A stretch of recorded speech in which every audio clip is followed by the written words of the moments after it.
Brigadier साहब, ये खबर लीक हुई है और हर जगह इसको जिक्र किया जा रहा है। सो इट मींस कि ये शायद कोई चाहता भी है कि ये खबर सबको पता चल जाए, लेकिन इसी फ़ोन कॉल के बाद दो मौक़िफ़ आए हैं।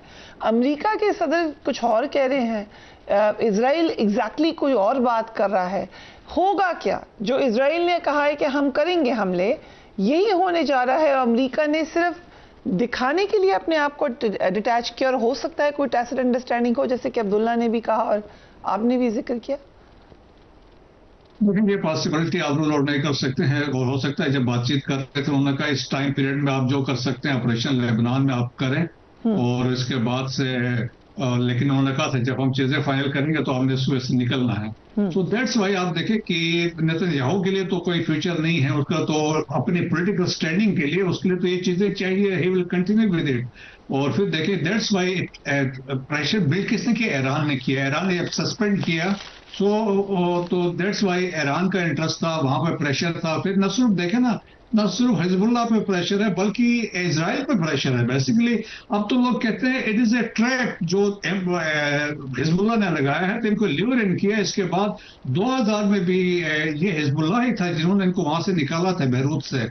सो अब वो कहती चीजें रिपीट हो रही हैं, और अब आप देखें कि हिजबुल्लाह के पास फर्स्ट पर्सन व्यू ड्रोन्स आ गए हैं, और देयर हंड्रेड्स के पास उनके पास से $600 के एक ड्रोन है, और बड़े इफेक्टिव हैं। 60 किलोमीटर की उनकी रेंज है, तो इनके रशिया से भी मिले हुए हैं, ईरान की तरफ से मिले हुए, तो अब वो बेहतर है, इंट्रेंच्ड है, और अपने टेरेन में वो सही फाइट कर सकते हैं। सो मेरे ख्याल में ट्रंप के लिए बड़े मसाइल है, वो भी किसी भी सूरत में निकलना चाहेगा।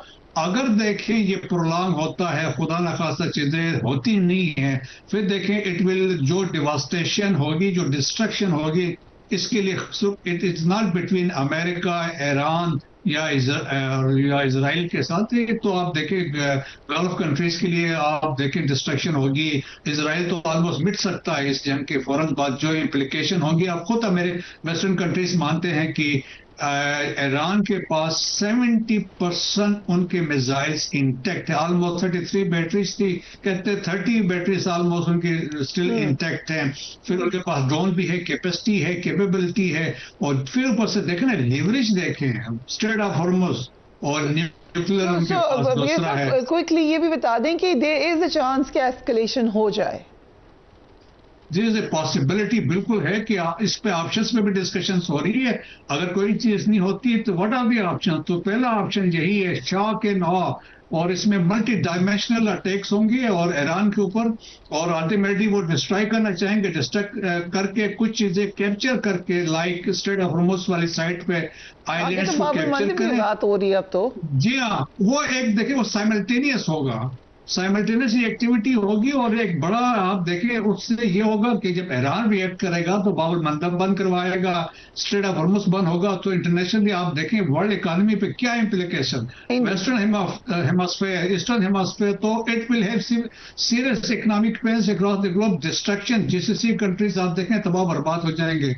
इजराइल का तो नाम निशान मिट सकता है। राइट। सो अब्दुल्ला, इजरायली वज़ीर-ए-आज़म ने ये भी कहा कि नहीं करेंगे वो हमले, लेकिन उसके बाद ट्वीट में कुछ और कहा। बट इसी कॉन्वर्सेशन में प्रेसिडेंट ट्रंप ने ये कहा कि इजरायली वज़ीर-ए-आज़म जो उनकी कॉन्डक्ट है उसकी वजह से इजराइल से दुनिया नाराज हो रही है। ये बात कहना प्रेसिडेंट ट्रंप का कितना अहम है, और क्या हम ये तब्दीली देख रहे हैं दुनिया के अंदर कि जो इजराइल का इम्पैक्ट था वो अब उस तरीके से नहीं है? देखिए, इसमें तो कोई शक व शुबा नहीं है कि इजराइल और अमेरिका दोनों आइसोलेशन का शिकार हो गए। अमेरिका तो सारा वक्त इत्तेहादियों के साथ ही तो जंग लड़ता था। इस बार उसका इत्तेहादी कौन है? इस बार तो वो काउंटर प्रोडक्टिव साबित हो रहा है इजराइल उसके लिए, और बल्कि इजराइल तो उसके लिए एक मेरे ख्याल में एक एक्स्ट्रा बैगेज है जो कि उसके लिए मुश्किल हो रहा है उठाना।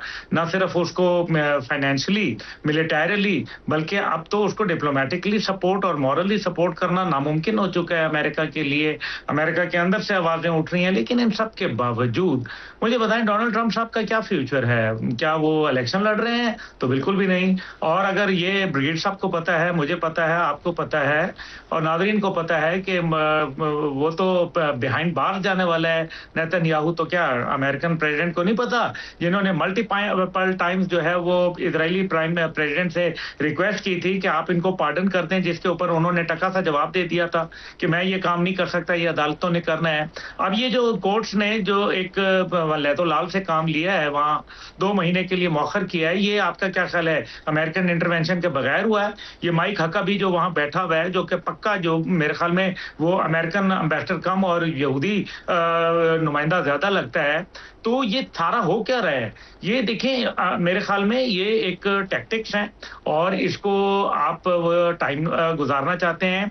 इसके अंदर कोई शक व शुबा नहीं है कि नेतन्याहू का कोई मुस्तकबिल नहीं है, लेकिन डोनाल्ड ट्रंप जो है उसका भी मुस्तकबिल नहीं है। लेकिन ये दोनों अपना मुस्तकबिल बनाने के लिए वो वॉर लाइक सिचुएशन कायम रखना चाहता है, ताकि वहां ऐसी सिचुएशन के अंदर हम ये एग्री कर रहे हैं कि वेरी मच चांस कि दोबारा वॉर शुरू हो जाए। देखें, वो वॉर शुरू नहीं, लेकिन वो इसको प्रोलॉन्ग करना चाहते हैं। वॉर नहीं शुरू कराएंगे, इक्का दुक्का वारदातें करते रहेंगे ताकि इजराइल हालत जंग में रहे।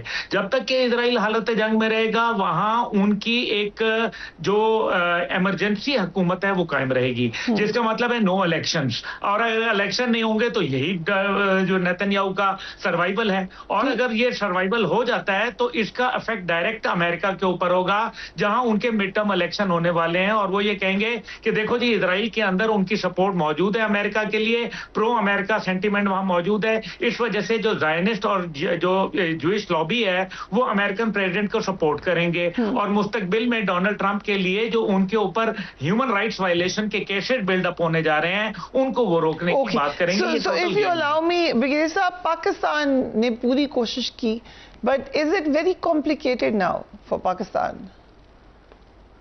नहीं, बिल्कुल नहीं है। पाकिस्तान देखें कि पाकिस्तान ने हौसला कभी हारा नहीं है और पाकिस्तान स्टिल वो कंटिन्यू कर रहा है और बैक चैनल से स्टिल कम्युनिकेशन में है। लाइक जिस तरीके से अब्बास अरागची ने कॉल की, बातचीत की है हमारे फॉरेन मिनिस्टर के साथ। So Pakistan is in continuous contact with the Americans as well as the Iranis के साथ, इवन GCC कंट्रीज के साथ है।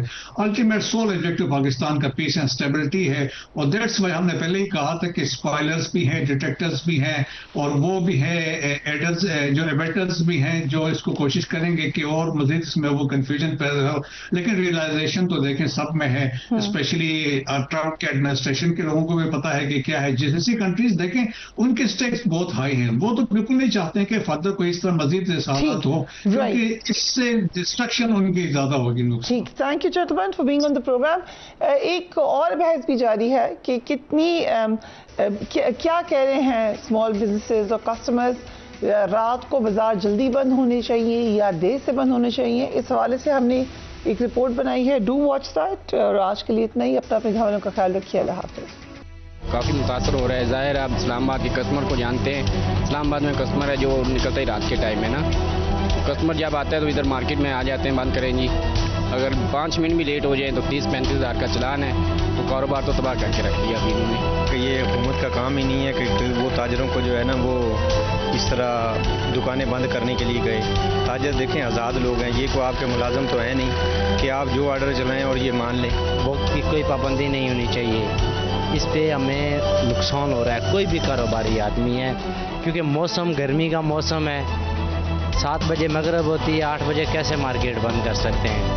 खरीदार 7-8 बजे के बाद मार्केट में आता है। सजेशन यही है कि टाइम इसका इंक्रीज़ कर दिया जाए, क्योंकि ये जो बिजनेसेस हैं ये मोस्टली शाम के टाइम ही लोग अपने फ्री टाइम में ही आते हैं और तभी लोग इस तरह मोबाइल्स वगैरह की शॉपिंग करते हैं। तो ये कम से कम 10 से 11 बजे तक का टाइम होना चाहिए, थोड़ा टाइम इसको इंक्रीज़ कर देना चाहिए, क्योंकि यहाँ पे देखिए हम ठीक ठाक जो ना वो मेन हमारा वो एरिया है और यहाँ पे ठीक ठाक हमारे रेंट्स हैं, बिजली के बिल्स हैं, तो वो हमारे कवर नहीं हो रहे, हम तो बहुत ज़्यादा लॉस में जा रहे हैं। बेहतर है कि 8 बजे शॉप्स बंद होती हैं, बहुत अच्छा इकदाम है हुकूमत का। इससे ये है कि जो भी मतलब कि गवर्नमेंट जॉब वाले या प्राइवेट जॉब के सेक्टर्स हैं, वहाँ पे जो भी मतलब एम्प्लॉय हैं वो 8 घंटे जो उनसे ना जॉब करते हैं। तो जो शॉपकीपर्स हैं उनकी जो जॉब टाइम है 11 घंटे 12 घंटे बन जाता है। तो इसलिए ये बेहतर है कि 8 बजे जो टाइम है वो परफेक्ट टाइम है। हम तो खुश है जी, टाइम से घर चले जाते हैं, टाइम से आ भी जाते हैं इजीली, और जिसने आना होता है वो आपको पता है 8 बजे से पहले भी आ सकता है। मार्केट